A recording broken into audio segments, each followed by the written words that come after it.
Assalamualaikum warahmatullahi wabarakatuh.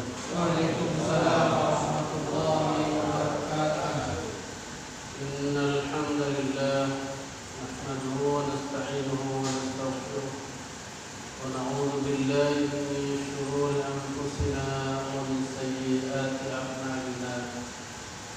Man yahdihillahu fala mudilla lahu wa man yudlil fala hadiya lahu.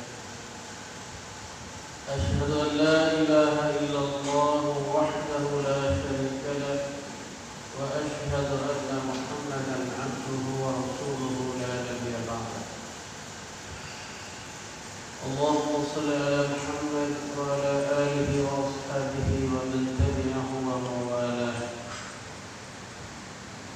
أما بعد، قال الله تعالى في القرآن الكريم: أعوذ بالله من الشيطان الرجيم. يا أيها الذين آمنوا اتقوا الله حق تقاته ولا تموتن إلا وأنتم مسلمون. وقال تعالى أيضا: يا أيها الذين آمنوا اتقوا الله وقولوا قولا سديدا يصلح لكم أعمالكم ويغفر لكم ذنوبكم ومن يطع الله ورسوله فقد فاز فوزا عظيما. وقال رسول الله صلى الله عليه وسلم: عليكم بسنتي وسنة الخلفاء الراشدين المهديين عضوا عليها بالنواجذ. Para ikhwan dan akhwat, alhamdulillah kita bersyukur pada Allah atas segala nikmat-Nya yang dilimpahkan pada kita sekalian, utamanya nikmat iman, nikmat Islam dan nikmat ihsan yang menjadi pokok pangkal dari nikmat Allah Subhanahu wa taala semuanya, yang menyebabkan kita bisa mempertanggungjawabkan seluruh nikmat Allah SWT yang kita rasakan dalam kehidupan kita ini. Ada 3 nikmat pokok tadi. Juga Allah anugerahkan pada kita dengan izin dan takdirnya kita diberikan kesehatan, keselamatan jasmani maupun rohani kita dalam melewati masa-masa di mana Allah Subhanahu wa taala memberikan ujian, musibah bagi kita semuanya, bagi banyak bangsa di muka bumi Allah Subhanahu wa taala ini dalam beberapa bulan yang lalu. Alhamdulillah,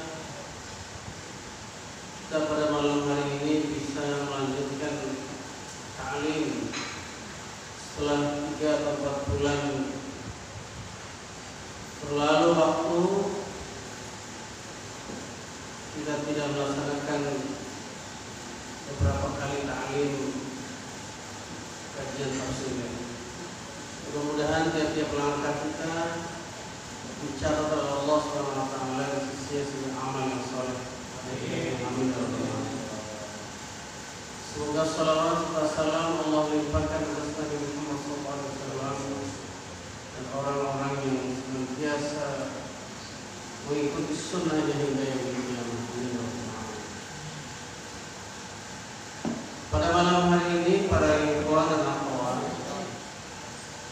secara rutin kita telah membahas tafsir Al-Quran dan kita memasuki ayat dari surah Al-Baqarah dimulai dari ayat 211 insyaallah hingga 213. Telah dibacakan ayat-ayat Allah tersebut dan dibacakan pula terjemahan daripada ayat-ayat. Marilah kita sama-sama dengan niat karena Allah SWT kita belajar, kita ta'lim dalam rangka kita meningkatkan keimanan dan takwa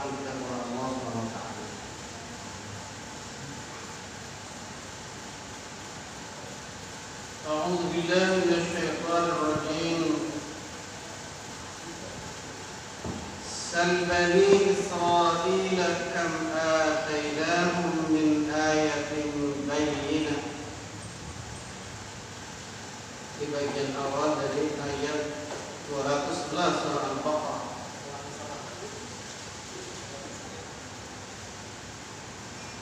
Tanyakan kepada Bani Israel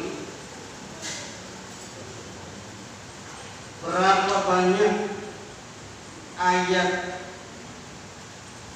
kami kata Allah SWT. Dalam hal ini adalah ayat yang dimaksud adalah tanda-tanda kebesaran Allah SWT yang telah terjadi atas Bani Israel.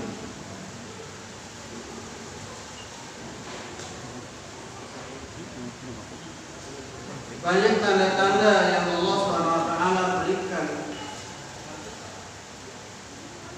kepada orang-orang yang hidup pada masa Nabi Musa alaihissalam dan masa Nabi Isa alaihissalam, yang mereka itu lazim disebut dalam Al-Quran sebagai Bani Israel, yaitu anak cucu dari Nabi Yaqub alaihissalam.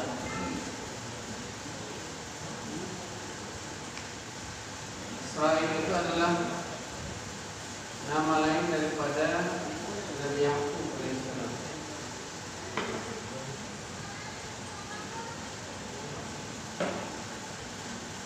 Tanyakan Bani Israel berapa banyak tanda-tanda kekuasaan kami kepada mereka, atau bukti-bukti kebenaran daripada ajaran Allah SWT yang sampai pada mereka.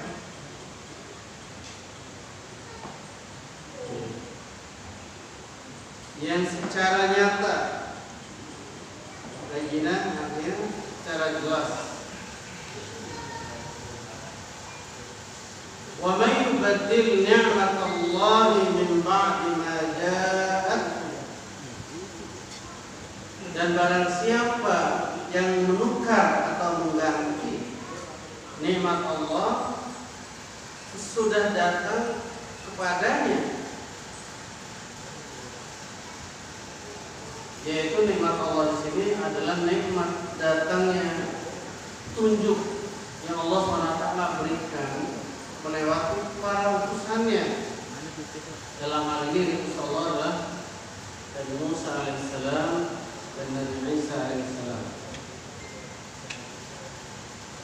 Jadi para ikhwan dan akhwat, kaum muslimin dan muslimat, bahwa secara berurut-urutan para utusan Allah itu diutus ke muka bumi ini adalah untuk memberikan nikmat bagi kehidupan manusia berupa ketentuan-ketentuan syariat yang jelas. Yang semula kenapa orang itu kita lihat cenderung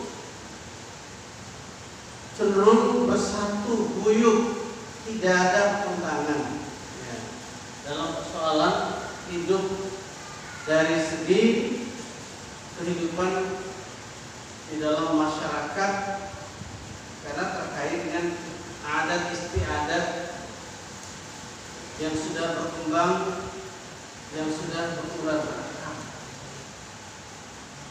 Namun pada saat yang nanti ketika datang kebenaran yang sungguhnya, maka terpujilah manusia, terbagilah manusia, terbelah. Ada yang mengikuti kebenaran al-haq, ada yang tetap berada dalam kebatilan. Makanya orang yang mengganti kenikmatan dari Allah SWT dipertanyakan di sini. Wa may yubaddil ni'matallahi min ba'di ma ja'at.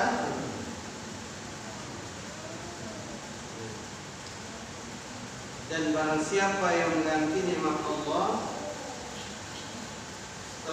mendapatkan nikmat Allah itu kepadanya. Fa innallaha syadidul iqab. Sehingga sesungguhnya Allah syadidul iqab, maha keras siksaannya, maha keras hukumannya, amat keras siksaan atau hukuman Allah SWT. Jadi ini yang perlu difahami dari ayat Allah SWT pada ayat 211 surah Al-Baqarah ini. Para ikhwan dan akhwat sekalian. Jadi meskipun di dalam ayat ini ditujukan kepada Bani Israil, karena mereka sudah melewati masa yang cukup lama untuk mendapatkan petunjuk Allah dari kitab-kitab Allah SWT, lalu mereka hidup bersama dengan Rasul-Rasul Allah SWT yang diutus pada mereka, namun mereka kebanyakan mengingkari akan nikmat Allah SWT. Menjadi pelajaran bagi kita yang juga pada umat akhir zaman ini Allah SWT utus seorang Rasul, yaitu Rasul bagi seluruh manusia, tidak pada bangsa-bangsa atau umat tertentu.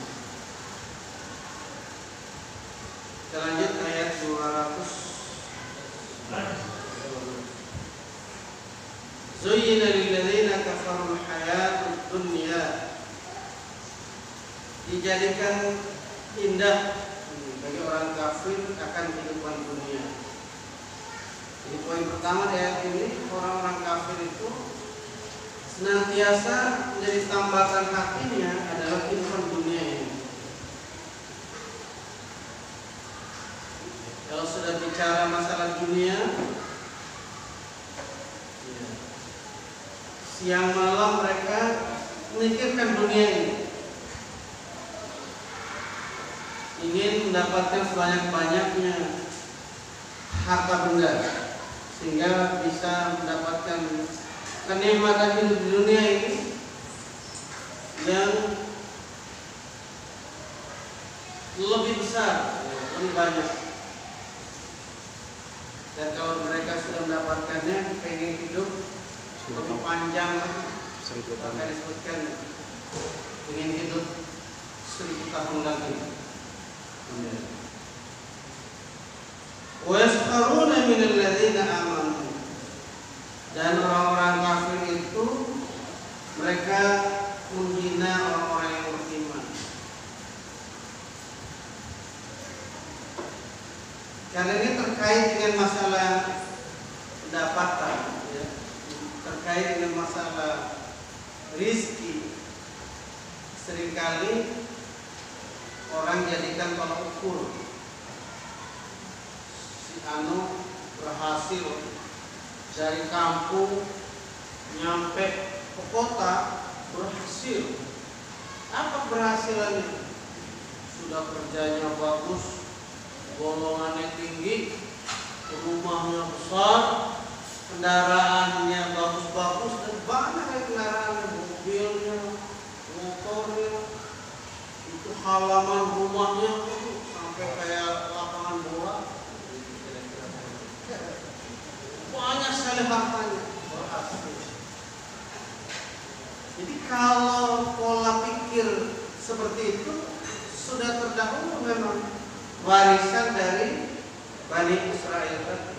Jadi dia akan selalu mengejek, selalu menjadikan buah kejekannya itu orang-orang yang diuji Allah SWT dengan kurangan harta, fakiran, kemiskinan.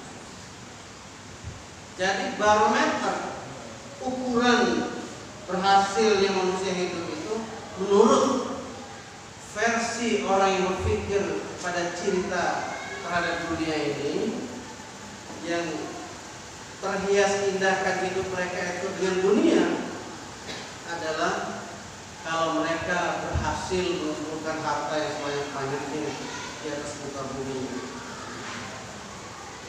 Sehingga setelah itu orang-orang yang beriman jadi bahan ejekan, jadi bahan olok-olokannya, karena dianggap tidak sukses, tidak berhasil. Padahal kalau dibanding dengan apa yang diterangkan oleh Allah SWT dalam kitab-kitabnya, termasuk dalam kitab Al-Quran yang turun kepada Rasulullah SAW yang umat akhir zaman ini pada ikhwan dan akhwat, adalah keberhasilan manusia itu hidup apabila manusia itu beribadah kepada Allah SWT, kemudian dia membina keimanannya, takwaannya dalam hidup ini, juga menjalin hubungan baik dengan sesama manusia, hablullah dan hablunnas, lalu dia mendapatkan balasan yang sempurna di hadapan Allah SWT nanti di akhirat. Itulah sukses hidup bagi manusia yang sesungguhnya dalam Al-Quran. Faman zuhziha 'anil nari wa udkhilal jannata faqad faza wa mal hayatud dunya illa mata'ul ghurur. Barang siapa yang dibebaskan dari api neraka lalu dia dimasukkan dalam surga, dalam jannah, faqad faza, maka sungguh dia sudah beruntung, sukses hidup. Wa mal hayatud dunya illa mata'ul ghurur. Tidak lain kehidupan dunia ini melainkan mata'ul ghurur, senangan yang menipu belaka para ikhwan.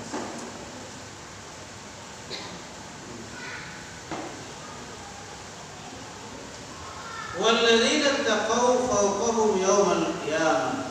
Lanjutan ayat tadi. Dan orang-orang yang bertakwa itu sungguhnya lebih tinggi di atas mereka pada hari kiamat nanti, pada kehidupan akhirat nanti, sudah kehidupan dunia tentunya. Orang-orang yang berbandingkan harta benda di dunia ini tanpa iman, tanpa aplikasi keimanannya dengan ibadah kepada Allah SWT, tanpa berbakti kepada Rabb-Nya Allah SWT, meskipun kehidupannya terlihat mewah, berbandingkan harta benda yang banyak,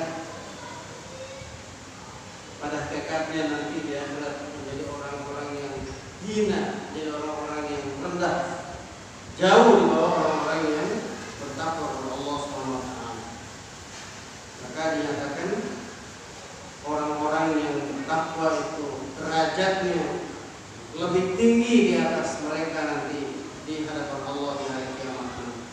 Amin ya rabbal alamin. Wallahu yarzuqu man yasha'u bighairi hisab. Dan Allah itu akan memberikan rizki bagi siapa yang dikehendakinya tanpa ada perhitungan dan tanpa ada hisab, perhitungan. Jadi ayat ini difahami bahwasanya kalau di dunia ini para ikhwan, Allah Subhanahu wa taala memberikan rizki bagi semua makhluknya. Apakah manusia itu beriman atau manusia itu ingkar, semuanya Allah SWT akan memberikannya. Tetapi Allah SWT akan meminta pertanggungjawaban bagi semua manusia yang diberikan nikmat, diberikan rizki, diberikan apa saja di dunia ini, diminta pertanggungjawaban.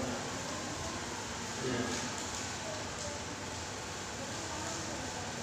Oleh sebab itu, maka beruntung orang-orang yang beriman yang Allah SWT telah memberikan ketapan hidayah itu dalam kehidupannya. Semoga kita semua termasuk dalam yang ini.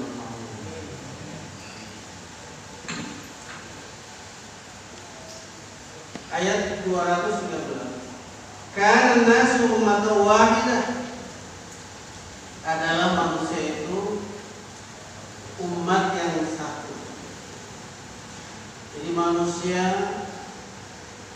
tidak ada yang mengingkari, tidak ada yang bisa memungkiri bahwa memang kita ini manusia berasal dari satu keluarga, keluarga Nabi Adam alaihissalam dan ibunda Siti Hawa. Jadi anak cucu beliau berdua lah, maka lahirlah atau terbentuklah kehidupan manusia yang banyak di muka bumi ini.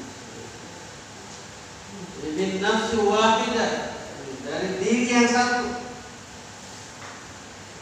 Wa khalaqa minha zawjaha, Allah menciptakan daripada diri yang satu tadi zawjaha, yaitu pasangannya. Jadi Adam diberikan oleh Allah SWT pasangannya, itu Siti Hawa tadi. وَبَثَّ مِنْهُمَا رِجَالًا كَثِيرًا وَنِسَاءً. Dan Allah mengembangbiakkan daripada keduanya rijalan katsiran wa nisaa, itu laki-laki dan perempuan yang banyak, ila akhir ayat, sampai akhir ayat pertama di surat An-Nisa. Jadi para ikhwan dan akhwat rahimakumullah, jadi umat yang satu tidak bisa dipungkiri peradaan manusia ini dari satu keluarga besar. Karena sudah semakin banyak populasi manusia, faba'athallahu nabiyyina, maka Allah mengutus an-nabiyyina, para nabi. An-nabiyyin itu kata jamak, para nabi. Jadi yang diutus para nabi. Faba'athallahu nabiyyina. Ya. Kalau dalam ilmu tafsirnya, ini an-nabiyyina ini maksud mat tamkin namanya. Faba'athallahu nabiyyina, maka Allah mengutus para nabi. Nah, fungsi para nabi yang diutus itu, jadi kalau diutus namanya istilahnya adalah rasul. Jamak daripada kata rasul adalah rusul. Yang diutus itu adalah para nabi,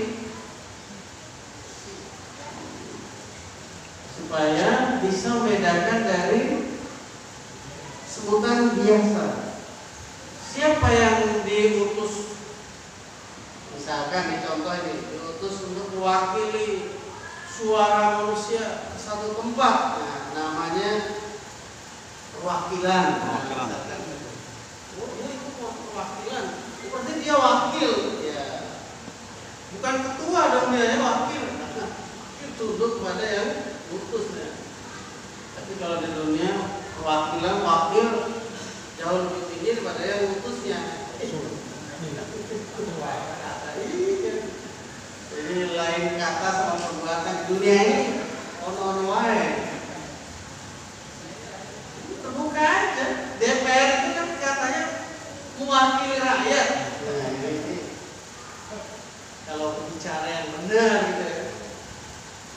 Mewakili. Berarti dia wakil tuh. Yang ketuanya siapa? Ya rakyat. Yang memberi mandat itu rakyat. Jadi kalau bicara hukum, kita itu bukan bodoh hukum. Yang memberi mandat, arti mandat artinya kepercayaan. Nih yang harus kamu lakukan itu begini. Itu namanya memberi mandat. Kayak gitu. Itu cara ilmu hukumnya. Ya.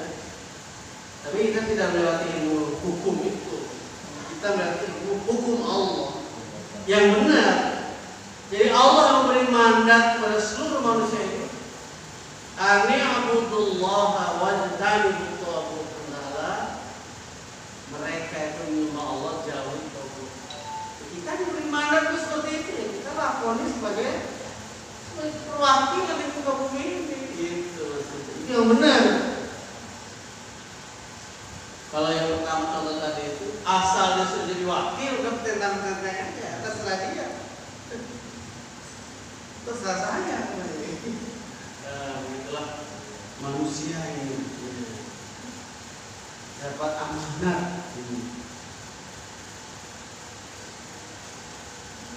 Kembali pada ayat tadi, faba'athallahu nabiyyina, maka Allah mengutus para nabi.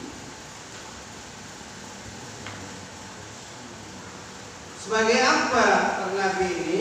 Sebagai utusan Allah, diutus. Nah ini yang sering kami pernah luruskan ya, definisi yang berkembang di kurikulum sekolah itu.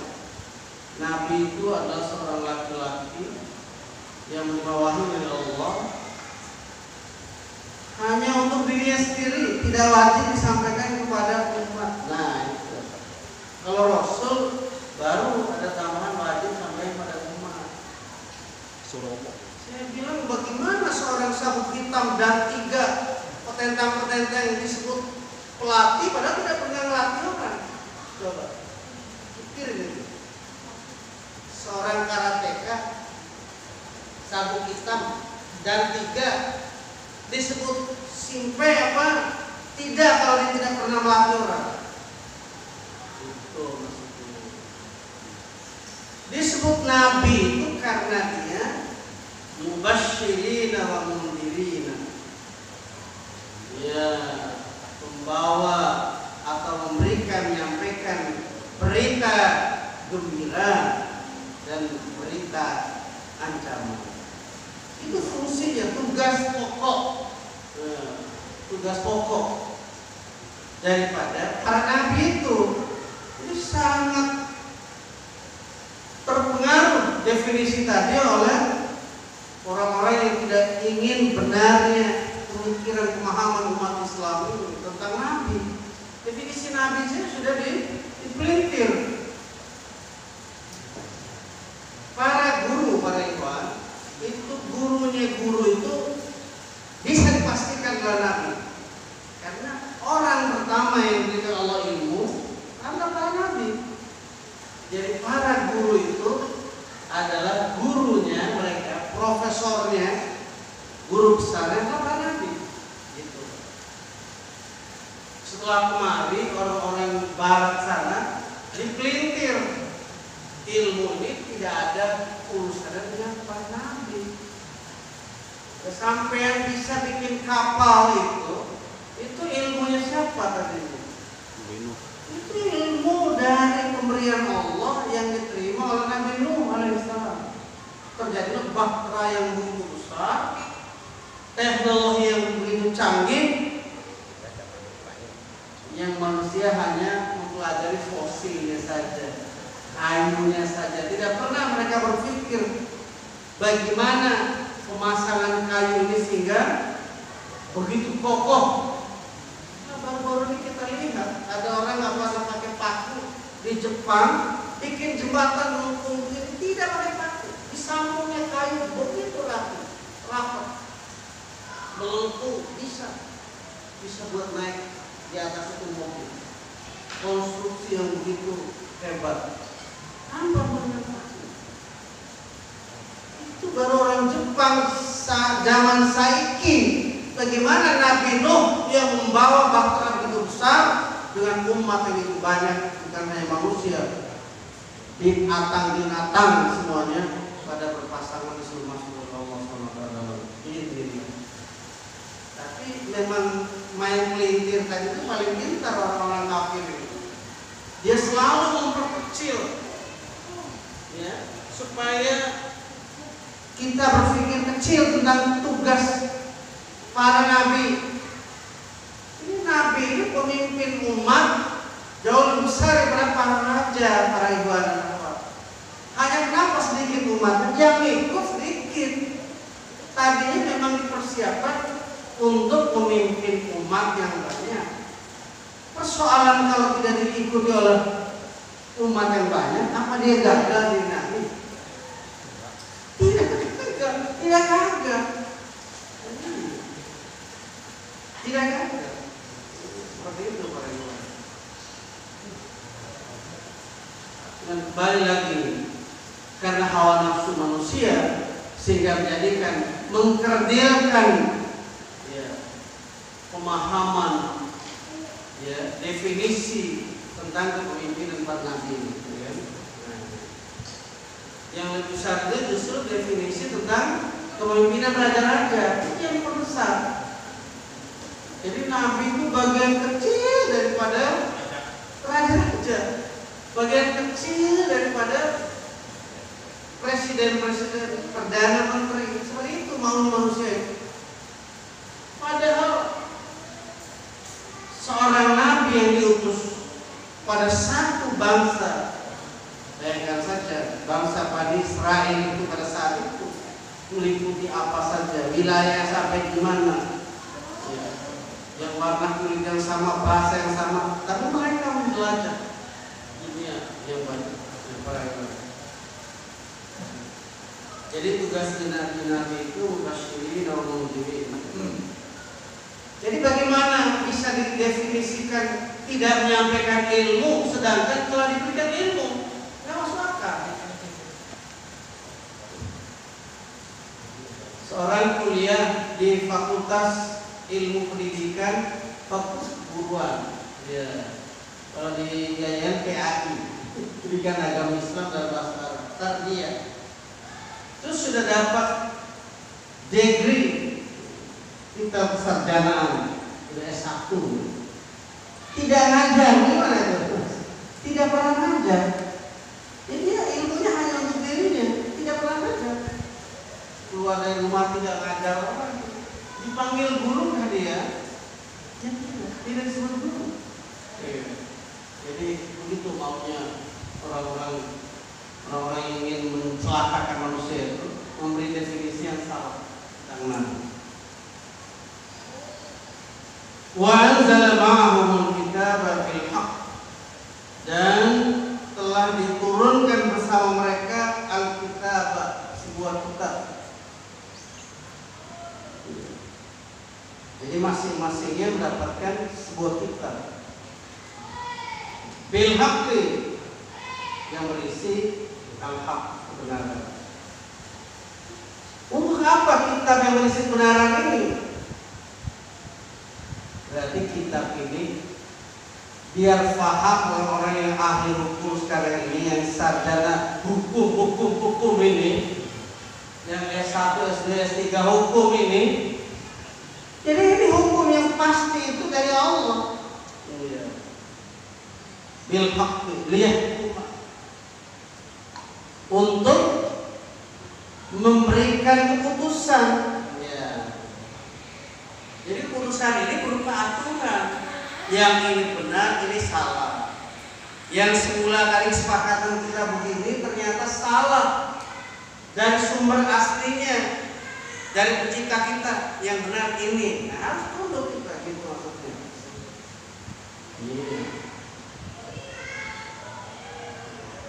Ini contoh dari para ikhwan. Pada zaman itu, di awal Rasulullah SAW berdakwah di Makkah, telah berkembang pemahaman di masyarakat itu. Kita ini punya anak angkat lelaki, ya kan? Anak angkat kita ini sudah dewasa dan menikah. Ketika anak angkat kita ini menceraikan istrinya, kita sebagai laki-laki boleh menikahi anak mantan istri anak angkat itu sebenarnya. Tapi yang berkembang di masyarakat tidak boleh. Oh, itu sama aja anak. Apaan tuh? Kira-kira begitulah. Berkembang, sudah viral pemahaman seperti itu. Sudah masuk dalam titik paling dalam otak manusia. Siapa saja melakukan menikahi mantan istri anak angkatnya, sudah dicerai misalkan, dianggap orang yang sinting, dianggap orang gila, ya kan? Demi sebuah hukum ini terungkap, kejadian para ikhwan. Rasulullah SAW punya anak angkat namanya Zaid. Di sisi lain punya keponakan sepupu namanya Zainab, anak bibi beliau. Berhubung beda kasta dalam tanda petik menurut ukuran di mata sebagai manusia, termasuk kurang lebih bahasa itu Zainab sendiri. Ini Zaid ireng kulitnya, dari kepala hingga kaki ireng kabeh. Hitam semua, kelam, gelap gulita, jangan kata malam, siang pun gelap gulita itu Zaid. Afrika. Sementara Zainab, itu jangan karena ada cahaya lampu, nggak ada lampu pun udah gelap, udah terang jalan seperti itu. Kalau itu kinclongnya. Ini salah satu yang diungkap dalam sejarah, dalam hidup manusia itu supaya terungkap hukum. Ternyata perbedaan kulit itu masih jadi masalah dalam hati manusia. Ini belum diungkap yang lain-lain lagi. Baru satu itu yang diungkap. Susah sekali diterima oleh orang-orang jahiliyah. Kok bisa ya? Termasuk hati Zainab tidak terima. Masa ireng gelap gulita itu ketemu 100 watt. Gimana bisa dong? Akhirnya terjadilah perbedaan sedemikian rupa sehingga pernikahan itu tidak berjalan lama. Tak lama kemudian Zaid pun kehilangan kesabaran dan menceraikan Zainab. Meski Rasulullah pernah nasihati Zaid, pertahankan istrimu, tapi Allah sudah tahu. Ternyata di diri hati beliau pun ternyata satu sisi nasihati, di sisi lain pun juga sekiranya nanti Allah takdirkan bersama Zainab, ya it's okay. Baca di dalam surat Tahrim itu. Kamu menuntut kepada manusia, tapi aku mengetahui hatimu. Jadi nanti Rasulullah pun ada keinginan gitu ya. Ini dia benar. Selama ini orang betul-betul Rasulullah itu kalau mau nikah maunya yang tua-tua yang sudah umur 50 lebih gitu. Siapa bilang itu di ayat juga begitu kok. Jangan suka menyembunyikan sehingga hukum itu tidak jalan lurus, jalannya segala macam. Ada itu kiai apa itu yang saya lihat di YouTube, dia bilang orang menikah lagi itu poligami orang gila gitu. Nabi itu menikah yang banyak, itu perintah Allah kan? Saya balas aja begitu. Sayyidina Ali itu punya anak 30 lebih. Setelah meninggal Fatimah menikah sudah 8 istrinya. Apakah dapat wahyu juga itu kanjeng kiai? Kiai kurang baca ini saya bilang. Iya kan gitu ya? Iya. Kalau dengan Fatimah anaknya Sayyidina Ali itu berapa? Puluhan anaknya karena nikah, termasuk mantan istrinya Ja'far yang meninggal dengan Ja'far kakak yang dari Tol itu menikah dengan Abu Bakar. Setelah meninggal Abu Bakar dinikahi oleh Ali bin Abi Thalib juga. Apakah terima wahyu Ali bin Abi Thalib? No, tidak. Wahyu cukup yang turun ini. Mana waktu datang Abu Bakar. Ini orang karena ingin berkelit tidak mau menerima kenyataan wahyu, banyak aja akalnya. Dia bilang ibu-ibu ini, subhanallah, takutlah pada Allah. Iya benar. Sama ustaz saya tes ayatnya ini. Iya sih, saya terima ayat Allah Ustaz. Tapi hati saya nggak bisa terima. Dia bilang, ketahuilah kita ini berasal dari turunan Nabi. Nabi Ibrahim misalkan punya anak Ishak dan Ismail. Ishak itu rata-rata turunannya pada Bani Israel. Ismail turunannya sampai pada Muhammad SAW. Punya istri berapa Nabi Ibrahim? Dua. Siti Hajar dan Sarah. Kita ini lahir dari turunan Siti Hajar. yang oleh orang-orang yang lahir dari rahim turunan dari Sarah menganggap kita ini turunan Buddha karena benci banget sama nenek moyang kita, ibu kita itu. Berarti kita ini lahir dari karena poligami ini Nabi Ibrahim.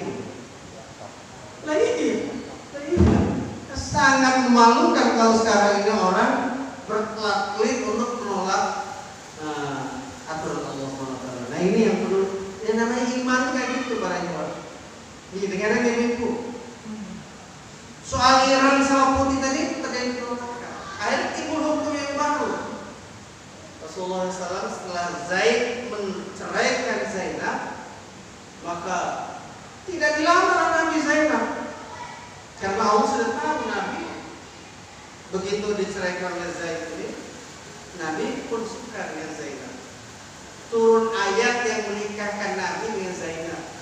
Maka Zainab selalu bertepuk dada pada istri-istri Nabi yang lain. Kalian semua yang menikahkan walimu, aku ini loh wahyu Allah turun demi nikah aku sama Rasulullah. Bahagia di poligami wanita yang beriman. Pada diam ibu. Zainab, itu berapa istri Nabi pada saat menikah dengan Zainab? Sudah dengan Sauda, sudah dengan Aisyah, sudah dengan Juwairiyah, sudah 4 kalau salah istri Nabi menikah dengan Zainab. Zainab juga ada 2, jadi ada 10 para ibadah. Kalau kita benci ini berarti total kita benci kepada sunnah Muhammad SAW dan bakalan dipertanyakan oleh Allah SWT di akhirat nanti. Bagaimana posisi hati para bapak menolak poligami itu? Saya tidak bilang para ibu ya. Kalau para ibu udah pasti menolak itu. Betul nggak ya? Berarti tahu buah delima tidak ngerti pohon delima seperti apa, nah itu. Senang makan buah delima?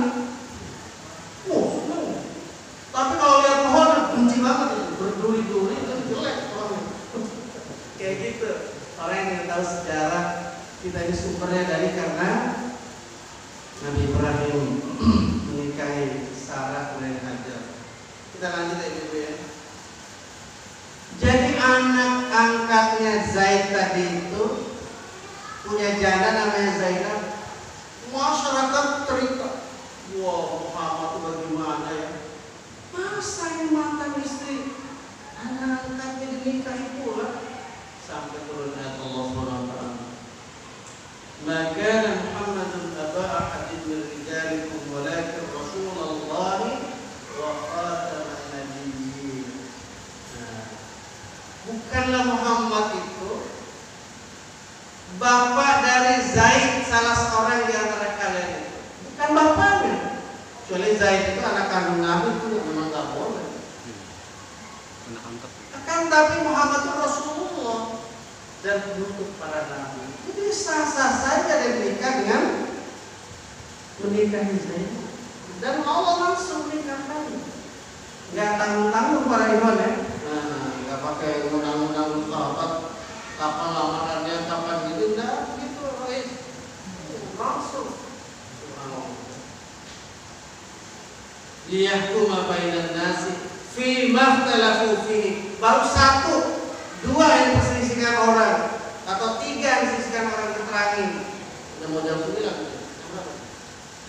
9. Baru 3 contohnya. 3 contoh tadi apa? Ya kesamaan derajat kulit putih dan kulit hitam. Orang Amerika sempat puluhan tahun apartheid itu. Benci banget lihat kalau orang kulit hitam. Indonesia ini anak-anak muda kita, tahun itu dikaruniai kulit hitam manis, masih ingin putih banget. Sampai beli obat putih itu digosok, putih mukanya doang, yang lain tentu yang paling berbahagia kayaknya tidak perlu pemutih siapa? Wanita-wanita Afrika. Pemutih ada gunanya buat dia. Kali yang putih apanya? Telapak tangan atau telapak sama gigi. Nggak repot pakai putih. Orang Indonesia putih dalam 7 minggu. Oh, lihat iklan. Astagfirullahaladzim. Padahal segitu-gitu aja gitu. Ya Allah. Ya, dari hal yang diselisihkan orang, tapi yang paling pokok itu perselisihan tentang hidup ini boleh berselisih atau tidak, itu ada masalah. Satu pertanyaan, hidup ini boleh bertafaruk atau tidak? Banyak ayat ternyata di Al-Quran ini yang melarang justru bertafaruk. Kalau kita tanya para kanjeng kiai, para ajian, seperti apa contoh tafaruk yang dilarang itu? Susah mereka menjawabnya. Ya, tadi susah menjawabnya. Ya, kita yang menjelaskannya, menerangkannya pada masyarakat. Bahwa tafaruk itu ayatnya jelas dilarang Allah. Berikhtilaf jelas dilarang Allah. Ayatnya salah satu ini. Jadi untuk memberikan kejelasan hukum, memberikan penjelasan hukum antara manusia dari apa yang mereka perselisihkan di dalamnya, fihi tentangnya, wa makhtalafa fihi dan tidak berselisih di dalamnya, illal ladzina utuhu min ba'di ma ja'akumul bayyinat, kecuali orang-orang yang sudah diberikan oleh Allah SWT kitab itu, ya, sudah datang kepada mereka al-bayyinat, keterangan-keterangan yang jelas. Jadi tidak ada keterangannya masih diperselisihkan. Itulah kebodohan yang nyata, bodoh yang nyata. Namanya kezaliman. Itulah zalim. Sudah tahu kalau diiris-iris itu, ya, sakit. Tapi diiris-iris pula tangannya. Dikasih persen jeruk. Nah, masih bagus kalau persen jeruk ya. Tapi kalau kasih apa? Obat itu, akhirnya dia terbang, mimpi ke alam mana. Berarti otak sudah lumpuh parah. Dengan diiris-iris, sekarang udah nggak pakai diiris, sudah nggak pakai suntik-suntik. Dia tinggal hirup aja sekarang orang. 2 kali hirup langsung semaput ya. Nah, itulah keinginan manusia. Ini macam-macam sekarang ini gaya orang. Merokok pakai bergaya-gaya lagi sekarang. Zatnya masuk dalam, dibakar secara elektrik, dihirup. Kafe namanya. Dengan segala macam bentuk keluarnya. Kalau perlu saklar listrik itu digunakan sebagai guru terkecoh. Saklar listrik. Saya bingung kerjaan anak-anak sekarang itu. Tapi kalau gurunya ikutin terus dia tahu, oh begini cara permainan anak. Tahu. Ya baik. Jadi kita lanjutkan tadi. Tidak ada yang berselisih dalamnya kecuali orang yang sudah diberikan kitab itu dan sudah datang pada mereka penjelasan-penjelasan yang jelas. Karena apa? Baghyam bainahum. Karena ada kedengkian di antara mereka. Kenapa dengki? Contohnya apa ya sekarang ini? Dengan berkotak-kotaknya manusia, yang satu bilang harus begini, yang lain tidak. Oh, itu menurut pendapat Anda. Menurut mazhab kami tidak begitu. Tapi tersindir juga orang-orangnya. Ada orang mempertahankan, saya ini mazhab Syafi'i. Ente tahu nama Imam Syafi'i siapa? Ada itu seorang mu'alaf dari Cina, masuk Islam umur 18 tahun ya, dipanggil Syekh sekarang karena dia kuliah di Madinah. Ya, sekarang lahir tahun 60 dia bisa kuliah di itu. Banyak orang tidak tahu, di masing-masing saya kunjungi katanya tidak pernah baca kitab Al-Um, tidak pernah baca, tapi ngotot dengan untuk Imam Syafi'i. Banyak orang yang nyala-nyalakan, siapa kalau yang begini? Wahabi, ini orang Wahabi. Sementara orang-orang di Makkah di Madinah menertawakan mereka. Ngerti apa yang tentang Muhammad bin Abdul Wahab? Hanya berteriak-teriak. Itu kalau begini nih enggak tahlilan itu Wahabi. Kalau kita bilang enggak ada yang namanya talqin orang meninggal dunia, banyak dalil di kitab ini, kitab itu. Kalau nggak percaya lihat aja di Makkah Madinah itu orang nguburin mayat ada nggak? Syekh yang talqin orang yang meninggal nggak ada satu, nggak. Karena kebanyakan mereka saja kebanyakan itu. Jadi bagi yang bainahum. Jadi kalau sudah bergolong-golong itu pasti bagi yang bainahum. Ada penelitian antara mereka. Fahadallahu alladziina aamanu lima ikhtalafu fihi minal haqqi bi'idznihi. Maka Allah memberikan petunjuk pada orang beriman terhadap apa yang mereka perselisihkan dalamnya dari kebenaran dengan izin Allah Subhanahu wa taala. Wallahu yahdi man yasha'u ila shiratal mustaqim, dan Allah memberikan petunjuk pada siapa yang dikehendakinya ila shiratal mustaqim, pada jalan yang lurus ini, yaitu al-Islam. Terakhir ada saya mengulang contoh ini supaya jelas. Nih Pak. Dulu itu orang sampai hampir baku bunuh, kalau istilah orang itu baku bunuh. Bukan beranak lagi, baku bunuh. Satu kelompok bilang masjid tertua di muka bumi ini Masjidil Aqsa. Satu kelompok lagi bilang yang tertua Masjidil Aqsa. Sudah saling urus pedang. Kata Mbah Buyut saya Masjidil Haram. Yang satu lagi kata Mbah Buyut saya Masjidil Aqsa. Turun ayat 96 surah Al-Imran. A'udzubillahi minasyaitonir rajim. Inna awwalal baiti wudi'a lin-nasi lalladzi bi Bakkah mubarakan wa hudan lil alamin.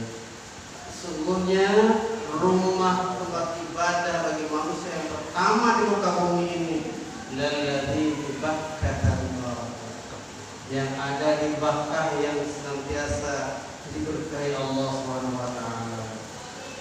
Bakkah itu adalah nama sebuah lembah yang dikelilingi oleh gunung-gunung atau bukit-bukit. Di tengah-tengah itulah adanya namanya Masjidil Haram.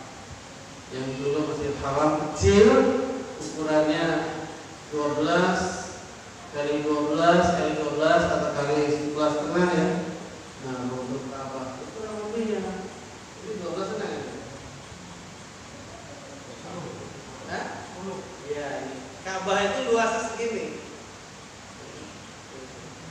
Jadi 12 atau 11,5. Jadi ada sisi yang agak pendek satu Ka'bah itu. Jadi kalau lihat dari luar kecil ya para ikhwan ya. Ternyata lebih besar dari ini sebenarnya kalau dimasuki. Karena berjuta manusia, maka tidak lagi sholat di dalamnya. Perintah Allah sholat menghadapnya saja, bukan masuk dalamnya. Ya cukup, berapa hektar di luarnya itu. Jadi kalau masuk Masjidil Haram, lihat Ka'bah kecil sekali kelihatannya. Kenapa kecil? Karena kita berdiri tempat yang tinggi dan jauh. Tidak terasa ya jalan itu ratusan meter itu dari luar Ka'bah itu. Kenapa nggak terasa jalannya capek? Ya, kesatu pengen dekat Ka'bah. Kedua, nggak kena terik matahari. Ketiga ya AC di dalam. Ya Masya Allah ya. Coba kalau jalan dari sini, mungkin dari rumah Rois itu terlalu dekat untuk dapat kesini. Terlalu, karena bertahap-tahap, nggak berasa jalannya. Iya kan? Kenapa nggak berasa itu? Karena kalau sholat pengen dekat Ka'bah kalau sana. Kalau masih di sini pengen mana? Begitu masuk, tapi pojok sana. Sekian para ikhwan dan akhwat. Dengan demikian jelaslah perbedaan tadi itu selesai karena adanya hukum yang jelas dari Allah Subhanahu wa taala, seperti meyakini rumah ibadah yang pertama dibangun adalah di Baitullah Al-Haram. Dan Allah yang